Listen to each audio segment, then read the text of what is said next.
हा अजिंक्यांचा फोन होता का? होय. मग मला का नाही सांगितलं? अगं मी आपला सहज केला होता फोन. तू कर की आणि निवांत बोल. पण त्यांचा फोन चालू असायला पाहिजे ना. अगं त्याला आधीच फोन ठेवायची काय झाली होती. माझ्याबरोबर नीटचा बोलला पण नाही बघ. होय की प्रत्येक 2 शब्दाला म्हणत होता ठेवू का म्हणून. कोणाचा तरी महत्वाचा फोन येणार आहे म्हणत होता. कोण गव्हर्नर आहे कुणास ठाव. त्या शितलीशिवाय कोण असणार? ह्यांना आता घरातली बी दिसनात वाटत. या शितलीचा काहीतरी कायमचा बंदोबस्त करायला पाहिजे.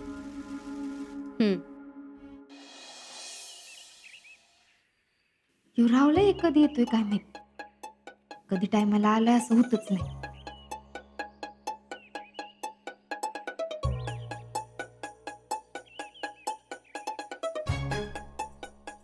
तो येण्या अगोदर एकदा लिस्ट वाचून घेते म्हणजे फोनवर काय बोलायचं राहायला नको.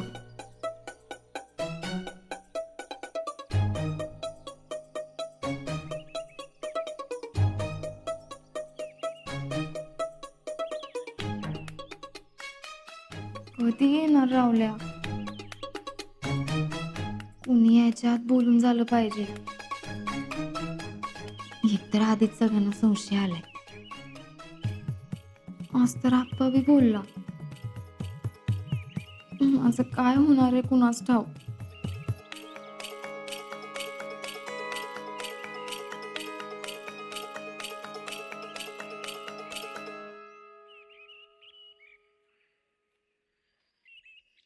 शीतल सॉरी बर का. घड्याळ बघितलंस? आईला भारे की. अरे मी तसं नाही म्हणत आहे. मग अरे अर्धा तास लेट आलायस. तिकडं आजा काळजी करत बसला असेल. अगं तुला आमचं बाप्पू अजून माहित नाहीत. हिटलर आहेत हिटलर. आणि त्यात आज रविवार आहे ना. रिटर्न गर्दी होती दुकानात. अरे होय, पण आजा तिकडे वाट बघत बसला असेल ना. आणि एक तर माझ्या मोबाईल वरनं फोन करता येत नाही आणि त्याला बी सांगितलंय माझ्या मोबाईल वर फोन करू नकस म्हणून. अगं हो आज्याची एवढी काळजी करू नको. आज्या तुला सोडून कुठं जात नाही. मला फुल कॉन्फिडन्स आहे. आता बोलतच बसणार आहेस का फोन बी करणार आहेस? काढ बरं फोन. तुझ्याच मोबाईल वरनं केला बरं, म्हणजे कुणा संशय येणार नाही. हा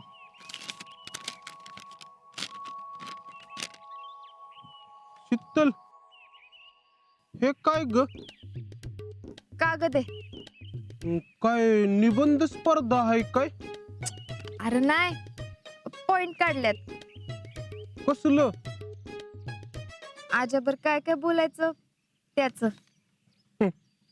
अगं जर एवढं पॉइंट परीक्षेला काढला असतस तर कॉलेजात पहिली आली असतीस. ग बस, तू फोन लाव आधी. लागला? अगं थांब की जरा उचलू दे तर. हा, उचलला का? जरा दमदीर धर की जरा उचलतोय की. तू दे इकडं.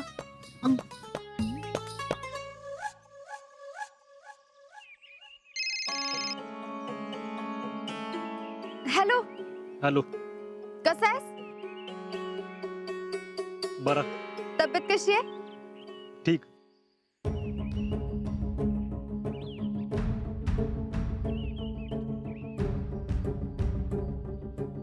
काय आठवण मिठवण येते का नाही? विसरला नाहीस ना?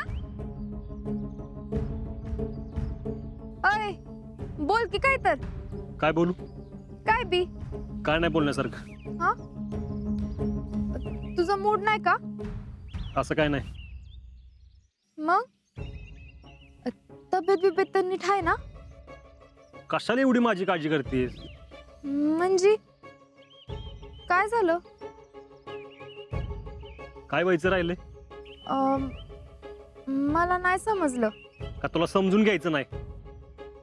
असं का बोलतोयस? काय झालंय का? काय नाही. आजा, काय झालं ते स्पष्ट बोला. भैयाचा फोन आला होता. मग तू भैयाकडे गेलतीस ना? होय, कशाला? ते लेटर द्यायचं होतं म्हणून. का? घरात दुसरं कोण नव्हतं का? अरे खरंच घरात कोण नव्हतं. काकीने मला जबरदस्ती पाठवलं. पण तू गेलीसच का? अरे खरंच घरात कोण नव्हतं. माझा नाईलाज झाला. शितले, तू ते लेटर दुसऱ्या कोणाजवळ बी देऊ शकली असतीस. अरे पण घरात कोण नव्हतं सांगते तर. शितले, खरं सांग. आजा, तुला बी असं वाटतंय? अरे तो भैया मुद्दाम तुला फोन करून सांगतो हे बी तुला कळत नाही व्हय? त्याला मुद्दाम आपल्यात भांडणं लावायचेत. मग तू चुकलेसे कबूल कर की. आजा, लय होते आता. माझं का तुझं? अरे आजा प्लीज, उगाच गैरसमज करून घेऊ नकस. शितले, काय समजायचंय ना ते चांगलं समजून गेलो. हं? तुझ्याकडनं ही अपेक्षा नव्हती. आजा, आता उगाच फालतू काहीतरी विचार करू नकस.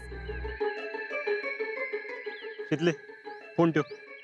आजा अरे पण फोन ठेव म्हणलं ना, फोन ठेव. आजा ऐक की.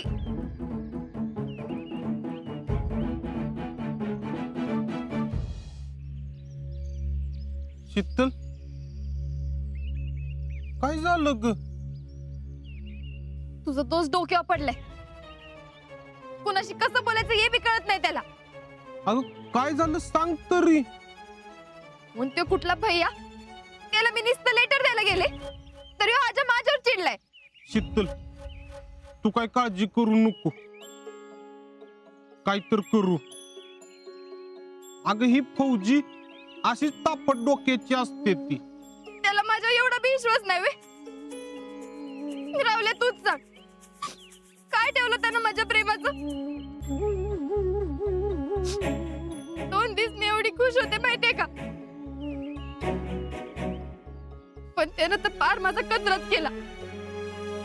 नाही नाही ते बोलला माहितीये. शीतल, तू तू गप्पू ग आधी. अगं आपण काहीतरी मार्ग काढू यातनं. नाही, मला काय नाही ऐकायचं. अगं पण आता सगळं संपलंय